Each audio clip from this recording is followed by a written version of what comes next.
Hello ನಮಸ್ತೆ ಸ್ನೇಹಿತರೆ, welcome to the 12 minute show. So ಎಲ್ಲರಿಗೂ ಬೆಳಗಿನ ಶುಭೋದಯ. ಇವತ್ತು ಸಂಡೇ ರಜೆ ದಿನ. ನಿಮ್ಮ ಓದನ್ನ ಅಥವಾ ನಿಮ್ಮ ಸ್ಟಡಿ ಡೇನ ಇನ್ನೂ ಪ್ರೊಡಕ್ಟಿವ್ ಮಾಡ್ಕೊಳ್ಳಿ. ಯಾಕಂದರೆ ಸಿಗೋದು ಒಂದೇ ಸಂಡೇ, ಸಿಗೋದು ಒಂದೇ ಟೈಮು. ಸೊ ಎಷ್ಟಾಗುತ್ತೋ ಅಷ್ಟು ಎಫೆಕ್ಟಿವ್ ಆಗಿ ಯೂಸ್ ಮಾಡ್ಕೊಳ್ಳಿ. ಇದನ್ನ ಮೊದಲನೇ ಪ್ರಶ್ನೆ ನೋಡೋಣ. According to the IMD World Competitiveness Ranking 2025, which dimension does Switzerland hold the first position in for both 2024 and 2025? IMD ವಿಶ್ವ ಸ್ಪರ್ಧಾತ್ಮಕ ಶ್ರೇಯಾಂಕ 2025 ಪ್ರಕಾರ 2024 ಮತ್ತು 2025 2 ವರ್ಷಗಳಲ್ಲಿ ಸ್ವಿಟ್ಜರ್ಲ್ಯಾಂಡ್ ಯಾವ ಆಯಾಮದಲ್ಲಿ 1ನೇ ಸ್ಥಾನವನ್ನು ಪಡೆದಿದೆ. ಸೊ ಈಗ ವರ್ಲ್ಡ್ ಕಾಂಪಿಟೇಟಿವ್ನೆಸ್ ಇಂಡೆಕ್ಸ್ ಏನ್ರ ಬಗ್ಗೆ ಮಾತಾಡುತ್ತಂದ್ರೆ, ಈಗ ಒಂದು ಕಂಟ್ರಿ ಒಂದು ಬಿಸ್ನೆಸ್ ಮಾಡೋದಕ್ಕೆ ಹೇಗೆ ಎನ್ವೈರನ್ಮೆಂಟ್ನ ಕ್ರಿಯೇಟ್ ಮಾಡ್ಕೊಳ್ಳುತ್ತೆ ಅಂತ ಅದ್ರ ಬಗ್ಗೆ ಮಾತಾಡುತ್ತೆ. ಓಕೆನಾ. ಇಲ್ಲಿ ಸ್ವಿಟ್ಜರ್ಲ್ಯಾಂಡ್ 2024 2025 ಸ್ವಿಟ್ಜರ್ಲ್ಯಾಂಡ್ ಫಸ್ಟ್ ಸ್ಥಾನ ಬಂದಿದೆ. ಅದು ಯಾವುದೋ ಒಂದು ಡೈಮೆನ್ಷನ್ ಅದು ಸ್ಟ್ರಾಂಗ್ ಆಗಿ ಫಸ್ಟ್ ಪ್ಲೇಸ್ ಬಂದಿದೆ ಅಂದರೆ ಅದು ಇನ್ಫ್ರಾಸ್ಟ್ರಕ್ಚರಿಂದ ಅದು ಫಸ್ಟ್ ಪ್ಲೇಸ್ ತಗೊಂಡಿದೆ. ಈಗ ನೋಡೋದಾದ್ರೆ IMD ಏನು ನಾನು ಹೇಳಿದೆ, ಏನು ಹೇಗೆ ಮೆಷರ್ ಮಾಡ್ತಾರೆ ಅಂದರೆ, how well a country creates an environment for business to grow and prosper. ಹೇಗೆ ಬಿಸ್ನೆಸ್ ಗ್ರೋತ್ ಆಗುತ್ತೆ ಅಥವಾ ಹೇಗೆ ಒಂದು ಕಂಟ್ರಿ ಒಂದು ಬಿಸ್ನೆಸ್ ಎನ್ವೈರನ್ಮೆಂಟ್ನ ಕ್ರಿಯೇಟ್ ಮಾಡ್ಕೋತೆ, ಅದ್ರ ಮೇಲೆ ಒಂದು 4 ಮೆಷರ್ಸ್ನ ಅಳವಡಿಸ್ತಾರೆ. ಓಕೆನಾ, ಮೆಷರ್ ಮಾಡ್ತಾರೆ. ಈಗ ಎಕನಾಮಿಕ್ ಪರ್ಫಾರ್ಮೆನ್ಸ್ ಅಂದರೆ ಅಲ್ಲಿ ಎಕನಾಮಿಕ್ ಪರ್ಫಾರ್ಮೆನ್ಸ್ ಹೇಗೈತೆ, demand, supply, customer retention, customer focus ಯಾವ್ದ್ರ ಮೇಲೆ ಐತೆ ಅದ್ರ ಬಗ್ಗೆ ಮಾತಾಡುತ್ತೆ. ಗೌರ್ಮೆಂಟ್ ಎಫಿಷಿಯನ್ಸಿ ಅಂದರೆ ಈಗ ನಾವು ಲೈಸೆನ್ಸ್ನ ಕ್ಯಾನ್ಸಲ್ ಮಾಡೋದಿಲ್ಲ, ಆ ಥರ ಒಂದು ಎಫಿಷಿಯನ್ಸಿಗಳು. ಬಿಸ್ನೆಸ್ ಎಫಿಷಿಯನ್ಸಿ, ಬಿಸ್ನೆಸ್ ಗ್ರೋತ್ ಹೇಗಾಗುತ್ತೆ. ಮತ್ತು ಇನ್ಫ್ರಾಸ್ಟ್ರಕ್ಚರ್ ಅಂದರೆ ಲಾಜಿಸ್ಟಿಕ್ ಡೆವಲಪ್ಮೆಂಟ್ ಅಂತ ಕರಿತೀವಿ. ಲಾಜಿಸ್ಟಿಕ್ ಅಂದರೆ ಇನ್ಫ್ರಾಸ್ಟ್ರಕ್ಚರ್ ಏನು ಬೇಕು, ರೋಡ್ ಬೇಕು, ರಾ ಮೆಟೀರಿಯಲ್ಸ್ ತರಕ್ಕೆ ರೋಡ್ ಬೇಕು, ಅದನ್ನು ಶಿಪ್ಪಿಂಗ್ ಮಾಡೋಕ್ಕೆ ನಮಗೆ ಏರ್ಕ್ರಾಫ್ಟು, ರೋಡ್ವೇಸು, ಸೀವೇಸ್ ಎಲ್ಲ ಬೇಕು. ಇದೆಲ್ಲನೂ ಆಧಾರ ಮೇಲೆ ಈ ಒಂದು ಕಾಂಪಿಟೇಟಿವ್ನೆಸ್ ರ್ಯಾಂಕಿಂಗ್ನ ಕೊಡ್ತೀವಿ.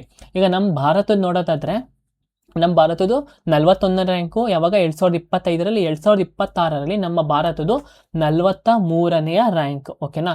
ಇದಕ್ಕೆ ಯಾರಾದರೂ ಎಕ್ಸ್ಟ್ರಾ ಕಂಟ್ರಿ ಆ್ಯಡ್ ಆಗೋರು ಅಂದರೆ ಹೌದು, ವಿಯೆಟ್ನಾಂ 70ನೇ ಕಂಟ್ರಿಯಾಗಿ ಆ್ಯಡ್ ಆಗಿದೆ. ಓಕೆನಾ. Education, scientific infrastructure, technology infrastructure, health system, environment, ಇದಿಷ್ಟೂ ಇನ್ಫ್ರಾಸ್ಟ್ರಕ್ಚರಲ್ಲಿ ಇವರು ಮೆಜರ್ಮೆಂಟ್ ಮಾಡ್ತಾರೆ. The mangrove cell initiative in 2025 is primarily link to which Indian states. ಈಗ ಮ್ಯಾಂಗ್ರೋವ್ ಸೆಲ್ ಇನಿಷಿಯೇಟಿವ್ ಅಂದರೆ ಯಾಕೆ ತರ್ತಾರೆ ಅಂದರೆ, ಇದು 2012ರಲ್ಲೇ ತಂದಿರ್ತಾರೆ. ಯಾರು ತಂದಿರ್ತಾರೆ ಅಂದರೆ ಮಹಾರಾಷ್ಟ್ರ ಫಾರೆಸ್ಟ್ ಡಿಪಾರ್ಟ್ಮೆಂಟ್ ಗೌರ್ಮೆಂಟ್ ಅವ್ರು ತಂದಿರ್ತಾರೆ. ಸರಿನಾ. ಯಾಕೆ ತಂದಿರ್ತಾರೆ ಅಂದರೆ ಕನ್ಸರ್ವೇಷನ್ ಆಫ್ ಮ್ಯಾಂಗ್ರೋವ್ಸ್ನ ಕನ್ಸರ್ವ್ ಮಾಡೋಕ್ಕೋಸ್ಕರ ಈ ಒಂದು ಇನಿಷಿಯೇಟಿವ್ನ ತಂದಿರ್ತಾರೆ. ಅದನ್ನು ಮ್ಯಾಂಗ್ರೋವ್ ಸೆಲ್ ಇನಿಷಿಯೇಟಿವ್ ಅಂತ ಕರಿತೀವಿ. ಓಕೆನಾ. ಇದು ಯಾರು ತಂದಿರ್ತಾರೆ? ಮಹಾರಾಷ್ಟ್ರ ತಂದಿರ್ತಾರೆ. ನೀವೆಲ್ಲರೂ ನಂಗೆ ಗೊತ್ತು, ನೀವೆಲ್ಲರೂ ಆಪ್ಷನ್ ಏನು ಚೂಸ್ ಮಾಡಿರ್ತೀರ, ವೆಸ್ಟ್ ಬೆಂಗಾಲ್ ಚೂಸ್ ಮಾಡ್ತೀರಾ. ಯಾಕೆ? ಸುಂದರ್ಬನ್ಸಲ್ಲಿ ಜಾಸ್ತಿ ಮ್ಯಾಂಗ್ರೋವ್ಸ್ ಇದೆ ಅಂತ. ಓಕೆನಾ. ಸುಂದರ್ಬನ್ಸ್ ಅಲ್ಲ, ಇದು ತಗೊಬರೋದು ಮಹಾರಾಷ್ಟ್ರದವರು. ಈ ಕೋಸ್ಟಲ್ ಲೈನ್ಸಲ್ಲಿ ಏನೈತೆ ಇಲ್ಲಿಂದ ಹಿಡ್ದು ಈ ಸ್ಟೇಟ್ಸ್ ಕಂಟನೂ ನಮಗೆ ಮ್ಯಾಂಗ್ರೋವ್ಸ್ ಫೌಂಡ್ ಆಗುತ್ತೆ. ಬಟ್ ಹೆಚ್ಚು ಫೌಂಡ್ ಆಗೋದು ನಮಗೆ ವೆಸ್ಟ್ ಬೆಂಗಾಲ್ ಸುಂದರ್ಬನ್ಸಲ್ಲಿ. ಸೊ ನೀವೆಲ್ಲರೂ ಅದೇ ಚೂಸ್ ಮಾಡಿರ್ತಾರೆ. ನೆನ್ಪಿಟ್ಕೊಳ್ಳಿ, ಮ್ಯಾಂಗ್ರೋವ್ ಸೆಲ್ ಇನಿಷಿಯೇಟಿವ್ ತಂದಿರೋದು ಮಹಾರಾಷ್ಟ್ರ ಗೌರ್ಮೆಂಟ್ ಅವರು. ಓಕೆ. ಈಗ ಒಡಿಶಾಗೆ ಹೋದರೆ ಭಿತರ್ಕಣಿಕಾ ನ್ಯಾಷನಲ್ ಪಾರ್ಕ್ ಇದೆ, ಕೊರಿಂಗಾ ವೈಲ್ಡ್ ಲೈಫ್ ಸೆಂಚುರಿ ಐತೆ ಇಲ್ಲಿ ಆಂಧ್ರ ಪ್ರದೇಶದಲ್ಲಿ, ವೆಸ್ಟ್ ಬೆಂಗಾಲ್ಸ್ ಸುಂದರ್ಬನ್ಸ್ ಇದೆ. SSC ಫೇವ್ರೇಟ್ ಟಾಪಿಕ್ಸು ಯಾವುದೋ ಮ್ಯಾಂಗ್ರೋವ್ಸು, ಸುಂದರ್ಬನ್ಸು, ಭಿತರ್ಕಣಿಕಾ, ಕೊರಿಂಗಾ ಇವೆಲ್ಲದ್ರ ಮೇಲೂ ಹೋದ ವರ್ಷ ಫುಲ್ಲು ಕ್ವಶನ್ಸ್ ಬಂದಿದೆ. ಓಕೆನಾ. SSCಗೆ ಅದು ಇಂಪಾರ್ಟೆಂಟ್ ಟಾಪಿಕ್ಕು. ನೆಕ್ಸ್ಟ್ ಈಗ ಸ್ಟೇಟ್ ನೋಡಿದೆ, ಮ್ಯಾಂಗ್ರೋವ್ ಫೇಮಸ್ ಏರಿಯಾ ಎಲ್ಲೆಲ್ಲ ಐತೆ ಅಂದರೆ ವೆಸ್ಟ್ ಬೆಂಗಾಲ್ ಸುಂದರ್ಬನ್ಸ್, ಒಡಿಶಾದಲ್ಲಿ ಭಿತರ್ಕಣಿಕಾ, ಆಂಧ್ರ ಪ್ರದೇಶ ಕೊರಿಂಗಾ ನಾನು ಹೇಳಿದೆ, ಮಹಾರಾಷ್ಟ್ರದಲ್ಲಿ ಮುಂಬೈ, ಥಾನೆ, ಕ್ರೀಕ್, ಕೊಂಕಣ್ ಮ್ಯಾಂಗ್ರೋವ್ಸ್. ನಮ್ಮ ಕರ್ನಾಟಕದಲ್ಲೂ ಫೌಂಡ್ ಆಗುತ್ತೆ. ಸರಿನಾ. ಈ ಮ್ಯಾಂಗ್ರೋವ್ ಸೆಲ್ ಇನಿಷಿಯೇಟಿವ್ನ ನೆನ್ಪಿಟ್ಕೊಳ್ಳಿ, ಕ್ವಶನ್ಸ್ ಕೇಳ್ತಾರೆ. Read the following statement carefully and choose the correct options. Assertion reasoning question ನೋಡಿ, ಪ್ರತಿಯೊಂದು ಪೇಪರಲ್ಲೂ ಒಂದೊಂದು ಅಸರ್ಷನ್ ರೀಸನಿಂಗ್ ಕ್ವಶನ್ಸು ಬರ್ತೈತೆ. Iron and steel is considered as A heavy industry. ಇದು ಪಕ್ಕಾ ಕರೆಕ್ಟು. ಹೆವಿ ಇಂಡಸ್ಟ್ರೀಸ್ ಅಂದರೆ ಏನು? ಐರನ್ ಆ್ಯಂಡ್ ಸ್ಟೀಲ್ ಇನ್ಕ್ಲೂಡ್ ಆಗಿರುತ್ತೆ ಅದರೊಳಗೆ. ಓಕೆನಾ. ಕಬ್ಬಿಣ ಮತ್ತು ಉಕ್ಕಿನ ಕೈಗಾರಿಕೆಯನ್ನು ಭಾರಿ ಕೈಗಾರಿಕೆ ಎಂದು ಕರೆಗೊಳ್ಳುತ್ತಾರೆ. ನಮ್ಮ HD ಕುಮಾರಸ್ವಾಮಿ ಅವ್ರನ್ನ ನೆನ್ಪಿಟ್ಟುಕೊಳ್ಳಿ, is the minister of heavy industries ಅಲ್ವಾ. It requires light weight raw materials like cotton and rubber. Light weight raw materials ಅಂದರೆ ಯಾವುದು ಪೊಲ್ಯೂಷನ್ ಹಾನಿ ಆಗಿಲ್ದಂಥದ್ದು, ಏನೋ ಪೊಲ್ಯೂಷನ್ ಹಾನಿ ಮಾಡದೇ ಇರೋಂಥದ್ದನ್ನ ಏನಂತ ಕರಿತೀವಿ ನಾವು? ಲೈಟ್ ವೆಯ್ಟ್ ಮೆಟೀರಿಯಲ್ಸ್ ಅಥವಾ ರಾ ಮೆಟೀರಿಯಲ್ಸ್ ಅಂತ ಕರಿತೀವಿ. ಈಗ ಹೆವಿ ಇಂಡಸ್ಟ್ರಿಗೆ ರಬ್ಬರ್ ಆಗಿರಲಿ, ಕಾಟನ್ ಆಗಿರಲಿ ಯಾಕೆ ಬೇಕು ಅಲ್ವಾ? ರೀಸನ್ ಹೇಳ್ತಿರೋದವರು. ಸೊ ಇದು ರೀಸನ್ ಏನಾಗುತ್ತೆ? ತಪ್ಪಾಗಿರುತ್ತೆ. But assertion correct. ಅಂದರೆ A is true or is false. ಈಗ ಹೆವಿ ಇಂಡಸ್ಟ್ರೀಸ್ ಅಂದ್ರೇನು? ಅದು ಬಲ್ಕ್ ರಾ ಮೆಟೀರಿಯಲ್ಸ್ನ ಯೂಸ್ ಮಾಡುತ್ತೆ. ಅದಕ್ಕೆ ಏನು ಬೇಕು? ಹೆವಿ ಇಂಡಸ್ಟ್ರೀಸ್ ನಮಗೆ ದೊಡ್ಡ ಮಷಿನರಿ ಬೇಕು, ಜಾಸ್ತಿ ಜನ ಬೇಕು ಕೆಲಸ ಮಾಡೋಕ್ಕೆ ಅಲ್ವಾ. ಹಂಗೆ ಪವರ್ಗಳು ಜಾಸ್ತಿ ಬೇಕು. ಈಗ ಏರ್ ಪ್ರೆಷರ್ ಆಗಿರ್ಬೋದು ಅಥವಾ ಎಲೆಕ್ಟ್ರಿಕ್ ಪವರ್ ಆಗಿರ್ಬೋದು, ಒಂದು ಐಟಮ್ನ ಪ್ರೊಡ್ಯೂಸ್ ಮಾಡೋಕ್ಕಾಗಿರ್ಬೋದು, ಅದಕ್ಕೆ ನಮಗೆ ಜಾಸ್ತಿ ಪವರ್ ಬೇಕು ಆಯಿತಾ. ಹ್ಯೂಮನ್ಸ್ ರಿಸೋರ್ಸಸ್ ಬೇಕು ಅಂತ ಒಂದು ಇಂಡಸ್ಟ್ರಿ ನಾವು ಎಂತ ಕರಿತೀವಿ? ಹೆವಿ ಇಂಡಸ್ಟ್ರೀಸ್ ಅಂತ ಕರಿತೀವಿ. ಯಾವುದು? Steel, cement, iron, mining industry ಅದನ್ನೆಲ್ಲ. ಮತ್ತು ಈ ಒಂದು ಹೆವಿ ಇಂಡಸ್ಟ್ರಿನ backbone of industrial development ಅಂತ ನಾವು ಕರಿತೀವಿ. ಓಕೆನಾ. ಇದಿಷ್ಟು ಕೋ ಟಾಪಿಕ್ ಬಗ್ಗೆ. ಬಟ್ ನೀನು ನಮಗೆ ಎಕ್ಸ್ಟ್ರಾ ಇನ್ನೇನು ಓದಬೇಕಂತಂದರೆ ಇಂಪಾರ್ಟೆಂಟ್ ಸ್ಟೀಲ್ ಪ್ಲಾಂಟ್ಸು ನೋಡಿ, ನಾನು ಇದೊಂದು ಟೇಬಲ್ ನೆನ್ಪಿಟ್ಕೊಳ್ಳಿ. ನೆಕ್ಸ್ಟು ಇನ್ನು 10-15 ಕ್ವಶನ್ ಈ ಸ್ಟೀಲ್ ಐರನ್ ಮೇಲೆ ಏನಾರು ಬಂದರೆ ಇದಿಷ್ಟು ಟೇಬಲಿಂದನೇ ಇರುತ್ತೆ. ಯಾಕೆಂದರೆ ಇಕ್ವಿಟಿ ಇದೇ ಪ್ಯಾಟರ್ನ ಫಾಲೋ ಮಾಡಿರೋದು, ಸರಿನಾ? ನೆನ್ಪಿಟ್ಕೊಳ್ಳಿ, ಕ್ವಶನ್ಸ್ ಕೇಳಿದ್ದಾರೆ. ಮೊದಲನೇ ಸ್ಟೀಲ್ ಪ್ಲಾಂಟ್ ಅಥವಾ ಸ್ಟೀಲ್ ಪ್ಲಾಂಟ್ ಯಾವುದು ಅಂತ, ಟಾಟಾ ಸ್ಟೀಲ್ ಜಮ್ಶೆಡ್ಪುರಲ್ಲಿ 1907 ಇಲ್ಲಿ ಜಾರ್ಖಂಡಲ್ಲಿ ಎಸ್ಟಾಬ್ಲಿಷ್ ಮಾಡ್ತಾರೆ. India's first private sector steel plant ಇದು.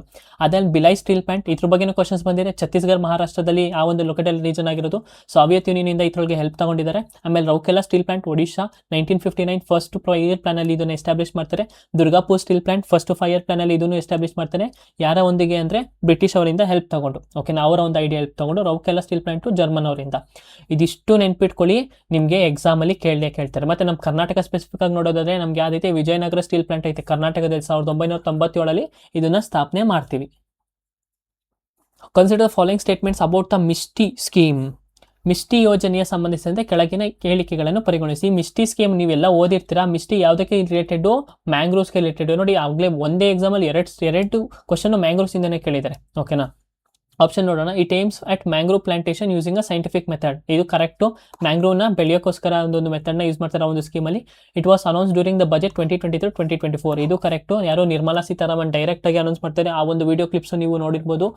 It includes commercial using of mangrove forest. ಈಗ ನೆನ್ಪಿಟ್ಕೊಳ್ಳಿ, ಒಂದು ಜನರಲ್ ಆಗಿ ಥಿಂಕ್ ಮಾಡಿ. ನಾವೇನಾದ್ರು ಕನ್ಸರ್ವ್ ಮಾಡ್ತಿದ್ದೀವಿ ಅಂದರೆ ಅದನ್ನು ನಾವು ಲೀಸು ಕೊಡ್ತೀವಾ? ಲೀಸು ಕೊಟ್ಟರೆ ಅವ್ರು ಚೆನ್ನಾಗಿ ನೋಡ್ಕೊಳ್ತಾರಾ? ಹೇಳಿ. ಸೊ ಇಲ್ಲಿ ಕಮರ್ಷಿಯಲ್ ಲೀಸಿಂಗ್ ಅಂದ್ರೆ ಏನು? ಏನಾದರೂ ಒಂದು ಅಲ್ಲಿಂದ ರೆವೆನ್ಯೂ ಜನರೇಟ್ ಮಾಡೋಕ್ಕೆ, ಅದಕ್ಕೆ ಲೀಸಿಂಗ್ ಕೊಡೋಕ್ಕೆ ಅಂತ. ಈಗ ಮ್ಯಾಂಗ್ರೋವ್ ಫಾರೆಸ್ಟ್ನ ಲೀಸ್ ಕೊಟ್ಬಿಟ್ಟು ಅಲ್ಲಿ ಏನಾದ್ರು ವ್ಯಾಪಾರ ಮಾಡ್ಕೊಳ್ಳಿ ಅಂತ ಕೊಟ್ಟರೆ ನೀವು, ಅಥವಾ ದೋಣಿಯಲ್ಲಿ ಏನಾದ್ರು ಒಂದು ಏನೋ ಮಾಡೋಕೆ ಒಂದು ಕಮರ್ಷಿಯಲ್ ಲೀಸಿಂಗ್ ಕೊಟ್ಟರೆ ಫಿಶರ್ಮ್ಯಾನ್ಗೂ ಏನಾದ್ರು ಅದನ್ನ ಹಾಳು ಮಾಡಲ್ವಾ, ಪೊಲ್ಯೂಷನ್ ಮಾಡಲ್ವಾ? ಇದನ್ನ ನೆನ್ಪಿಟ್ಕೊಳ್ಳಿ. ನೋಡಿ, ಕಷ್ಟ ಅಂತ ಅನ್ಸಿದ್ರೆ ಮೂರನೇದೊಂದು ತೆಗೆದ್ರೆ ಯಾವ ಆಪ್ಷನ್ ಮಿಕ್ತು? ಒಂದೇ ಕರೆಕ್ಟು. ಇದೇ ಥರನೇ ನೀವು ಆನ್ಸರ್ ಮಾಡಬೇಕು. ಈ ಥರ ಟೆಕ್ನಿಕ್ಸ್ ನೀವು ಎಕ್ಸಾಮ್ ಹಾಲಲ್ಲಿ ಯೂಸ್ ಮಾಡಬೇಕು. ಆ ಒಂದು ಕೇಪಬಿಲಿಟಿನ ನೀವು ಮಾಕ್ ಟೆಸ್ಟಲ್ಲಿ ಇಂಪ್ರೂವ್ ಮಾಡ್ಕೋಬೇಕು, ಸರಿನಾ? ನಾನು ನೋಟ್ಸ್ ಹಾಕಿದ್ದೀನಿ. ಮ್ಯಾಂಗ್ರೋವ್ಸ್ ಅಂದರೆ ನಾನು ಏನು ಎಕ್ಸ್ಪ್ಲೇನ್ ಮಾಡ್ಕೋಗಲ್ಲ, ಯಾಕಂದರೆ ದಾಸಲ್ಲಿ ಕೇಳಿದ ಕ್ವಶನು ನಿಮಗೆ ಗೊತ್ತಿರುತ್ತೆ ಮ್ಯಾಂಗ್ರೋವ್ಸ್ ಏನು ಅಂತ. ಈ ಮ್ಯಾಂಗ್ರೋವ್ಸ್ ಒಂದು ಹೇಳ್ತೀನಿ ಯಾಕೆ ಅಷ್ಟು ಇಂಪಾರ್ಟೆಂಟ್ ಅಂದರೆ, ಇದು ಸೈಕ್ಲೋನ್ ಬಂದ್ರೂ, ಯಾವುದೇ ಒಂದು ಸುನಾಮೀಸ್ ಅಂದರೆ ಅಷ್ಟು ಜೋರಾಗಿ ವಿಂಡ್ ಬಂದ್ರೂ ಆ ವಿಂಡ್ನ ಅಥವಾ ಆ ಒಂದು ಮರ ಏನು ಬಿದ್ದೋಗ್ತಿಲ್ಲ ಆ ಒಂದು ಪ್ಲೇಸ್ನ ಗಟ್ಟಿಯಾಗಿ ಇಟ್ಕೊಳ್ಳೋಕ್ಕೆ ಅದು ಹೆಲ್ಪ್ ಮಾಡುತ್ತೆ, ಓಕೆನಾ? ಅದೊಂದು. ಮತ್ತು large amount of carbon dioxide ಅಂತ ಇರುತ್ತಲ್ಲ, ಅದನ್ನೆಲ್ಲ ಶೇಖರಣೆ ಮಾಡ್ತಾರೆ. ಕಾರ್ಬನ್ ಸೆಕ್ವೇಷನ್ ಮಾಡಿಬಿಟ್ಟು ಅದನ್ನು ಬ್ಲೂ ಕಾರ್ಬನ್ಸ್ ಅಂತಲೂ ಕರಿತೀವಿ, ಸರಿನಾ? ಸೊ ಕೋಸ್ಟಲ್ ಏರಿಯಾನಲ್ಲಿ ಅದು ಕಡಿಮೆ ಮಾಡುತ್ತೆ. Article 370, which granted special status to Jammu and Kashmir, was abrogated by which constitutional mechanism? Jammu ಮತ್ತು ಕಾಶ್ಮೀರ ವಿಶೇಷ ಸ್ಥಾನಮಾನ ನೀಡಿದ ಅನುಚ್ಛೇದ 370 ಯಾವ ಸಂವಿಧಾನಾತ್ಮಕ ವ್ಯವಸ್ಥೆಯ ಮೂಲಕ ರದ್ದುಗೊಳಿಸಲಾಯಿತು? ಈಗ 370ಗೆ ಒಂದು ಜಮ್ಮು ಕಾಶ್ಮೀರ್ಗೆ ಅವ್ರಿಗೆ ಸಪ್ರೇಟ್ ಕಾನ್ಸ್ಟಿಟ್ಯೂಷನ್ ಸ್ಟೇಟಸ್ ಕೊಟ್ಟಿದ್ರು. ಅವ್ರ ಪಾರ್ಟಿಗೆ ಅವ್ರು ಓನ್ ಕಾನ್ಸ್ಟಿಟ್ಯೂಷನ್ ಬರ್ಕೋಬೋದಿತ್ತು, ಎಲ್ಲ ಆಗಿತ್ತು.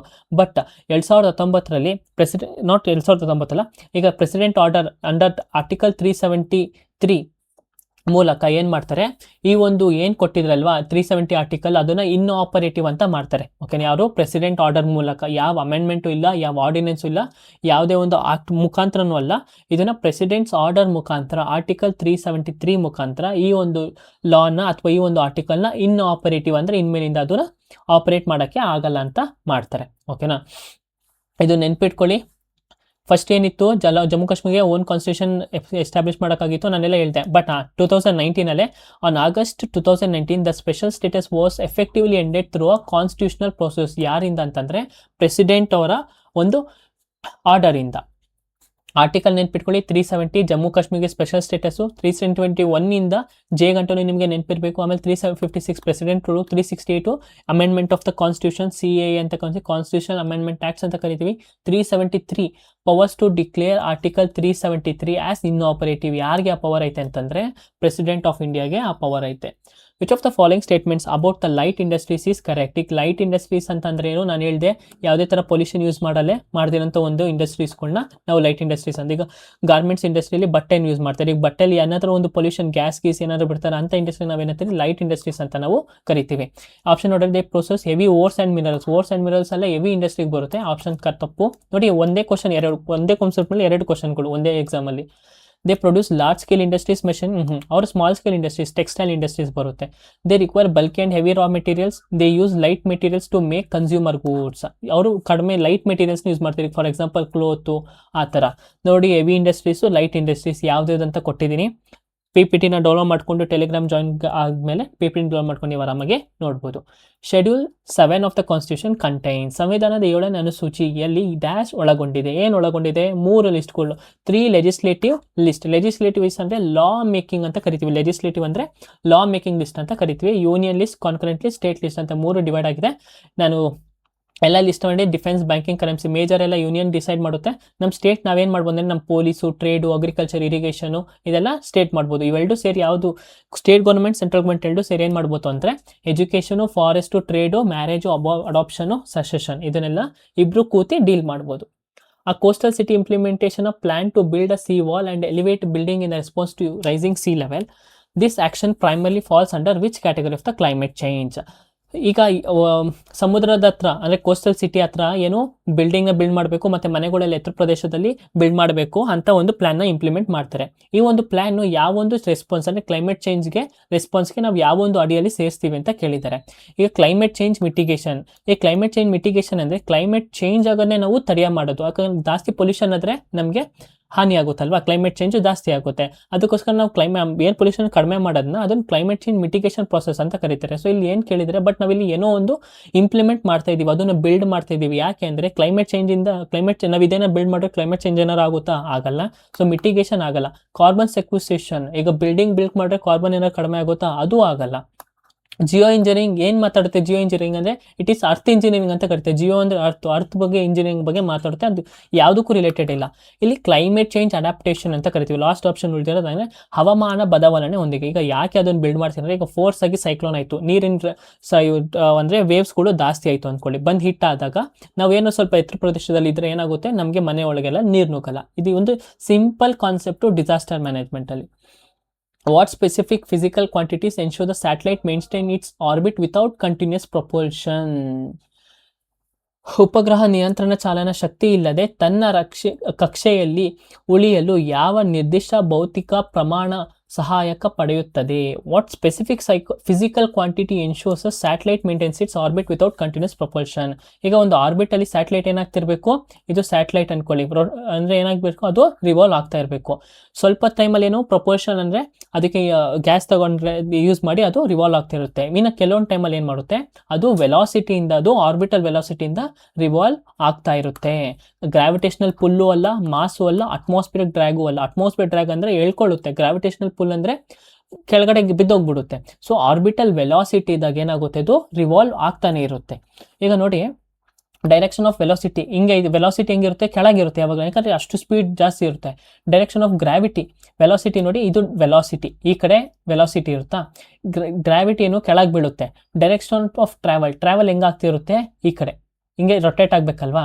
ಸೊ ಈಗ ಇಫ್ ದ ವೆಲಾಸಿಟಿ ಏನಾದ್ರು ನಮಗೆ ಕಡಿಮೆ ಆಗೋದ್ರೆ ಏನಾಗುತ್ತೆ, ಅದು ಗ್ರಾವಿಟಿ ಅಂದರೆ ಗ್ರಾವಿಟಿಯಿಂದ ಏನಾಗುತ್ತೆ, ಕೆಳಗೆ ಬಿದ್ದೋಗ್ಬಿಡುತ್ತೆ ಯಾವುದು, ಸ್ಯಾಟಲೈಟು. ಇಫ್ ವೆಲಾಸಿಟಿ ಜಾಸ್ತಿ ಇದ್ರೆ ಏನಾಗುತ್ತೆ, ಅದು ಒಂದು ಆರ್ಬಿಟಲ್ಲೇ ರೊಟೇಟ್ ಆಗುತ್ತೆ. ಯಾಕೆ?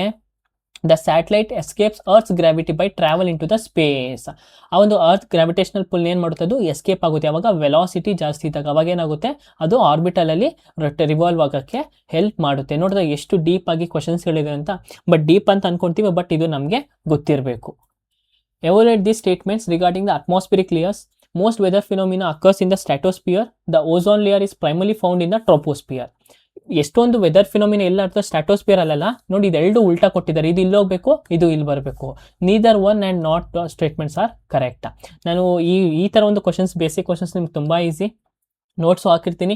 ಟ್ರೋಪೋಸ್ಪಿಯರಲ್ಲಿ ಎಲ್ಲ weather elements, weather activities take place ಆಗುತ್ತೆ. ಸ್ಟ್ಯಾಟೋಸ್ಪಿಯರಲ್ಲಿ ಏನೋ ಅದು ಎರಡು ಮತ್ತೆ ಏನೈತೆ, ಓಝೋನ್ ಲೇಯರ್ ಫೌಂಡ್ ಆಗುತ್ತೆ ಇಲ್ಲ ಸ್ಟ್ಯಾಟೋಸ್ಪಿಯರಲ್ಲಿ. ಮೆಸೋಸ್ಪಿಯರಲ್ಲಿ ಮಿಟರೈಟ್ ಬರ್ನ್ ಆಗುತ್ತೆ. ಥರ್ಮೋಸ್ಪಿಯರಲ್ಲಿ ಏನು, ಅದೊಂದು ಕೋಲ್ಡ್ ಇದಂತ ಕರಿತೀವಿ, ಹಾಟ್ ಝೋನ್ ಅಂತ ಕರಿತೀವಿ. ಅಯೋನೋಸ್ಪಿಯರ್ ನಾವೇನು ಫೋನಲ್ಲಿ ಮಾತಾಡ್ತೀರಾ, ರಿಫ್ಲೆಕ್ಟ್ ಬ್ಯಾಕ್ ಎಲ್ಲ ಆಗೋದು, ಥರ್ಮೋಸ್ಪಿಯರಿಂದ ಆಗೋದು. ಸೊ ಸ್ಪೇಸ್ ಕ್ರಾಫ್ಟ್ ಎಲ್ಲ ಥರ್ಮೋಸ್ಪಿಯರ್, ಎಕ್ಸೋಸ್ಪಿಯರಲ್ಲಿ ಸ್ಯಾಟಲೈಟ್ಸ್ಗಳು. ಇದಿಷ್ಟು ಇಮೇಜ್ ನೋಡ್ಕೊಂಡು, ಸೊ ಇದಿಷ್ಟು ಕಂಪ್ಲೀಟಾಗಿ ನಾವು ಒಂದು 12 ಮಿನಿಟ್ಸ್ ಶೋನ ಮುಗಿಸಿದ್ದೀವಿ. So thank you everyone. ಇವತ್ತಿಗೆ ಒಂದು ವಾರ ನಾವು ಕಂಪ್ಲೀಟಾಗಿ ಮುಗಿಸಿದ್ದೀವಿ. ಮತ್ತು ಇನ್ನಷ್ಟು ಮುಂದೆ ಕಂಟಿನ್ಯೂಸ್ ಆಗುತ್ತೆ. ಎಲ್ಲ ನಿಮ್ಮ ಫ್ರೆಂಡ್ಸ್ಗೂ ಶೇರ್ ಮಾಡಿ, ಲೈಕ್ ಮಾಡಿ. So meet you in the next lecture.